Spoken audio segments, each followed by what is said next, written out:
नमस्कार मित्रांनो, तर आज आहे मला सुट्टी आणि सकाळी सकाळीच प्रियंकाने घातलाय लोण्याचा घाट, कारण सध्या चारवीसाठी लागणारं तूप ती घरीच कढवते. आणि बघा इकडे आहे आपला माखन चोर कसं तोंड भरून घेतलंय लोण्याने. तर दुपारची जेवण झाल्यानंतर आज आम्ही गेलो होतो थोडीशी बाहेर खरेदी करण्यासाठी.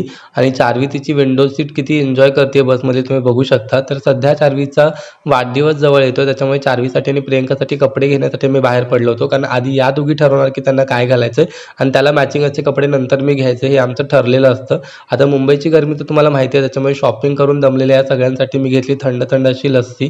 तर सुट्टीचा दिवस आहे ना, बाहेर उन्हाळक्या करण्यापेक्षा कुटुंबाबरोबर घालवायला मला जास्त आवडतो. घरी आल्यावर बघितलं तर चारवीसाठी आलं होतं हे पार्सल, कारण आता ओरिजिनल मांजर तर तिच्यासाठी घेऊ शकत नाही, त्याच्यामुळे आम्ही मागवलं होतं त्यासाठी एक खोटं मांजर. आणि इकडे आहे चारवीसाठी केलेली ही थोडीफार खरेदी. आता वाढदिवसासाठी काय घेतलंय तो ड्रेस आहे या बॅगमध्ये, पण आता तो बघण्यासाठी तुम्हाला वाढदिवसापर्यंत वाट बघावी लागेल. आणि इकडे बघा प्रियंका कशी मला त्रास देते. असो, आता दिवस संपला, आता भेटूया उद्या. Bye bye.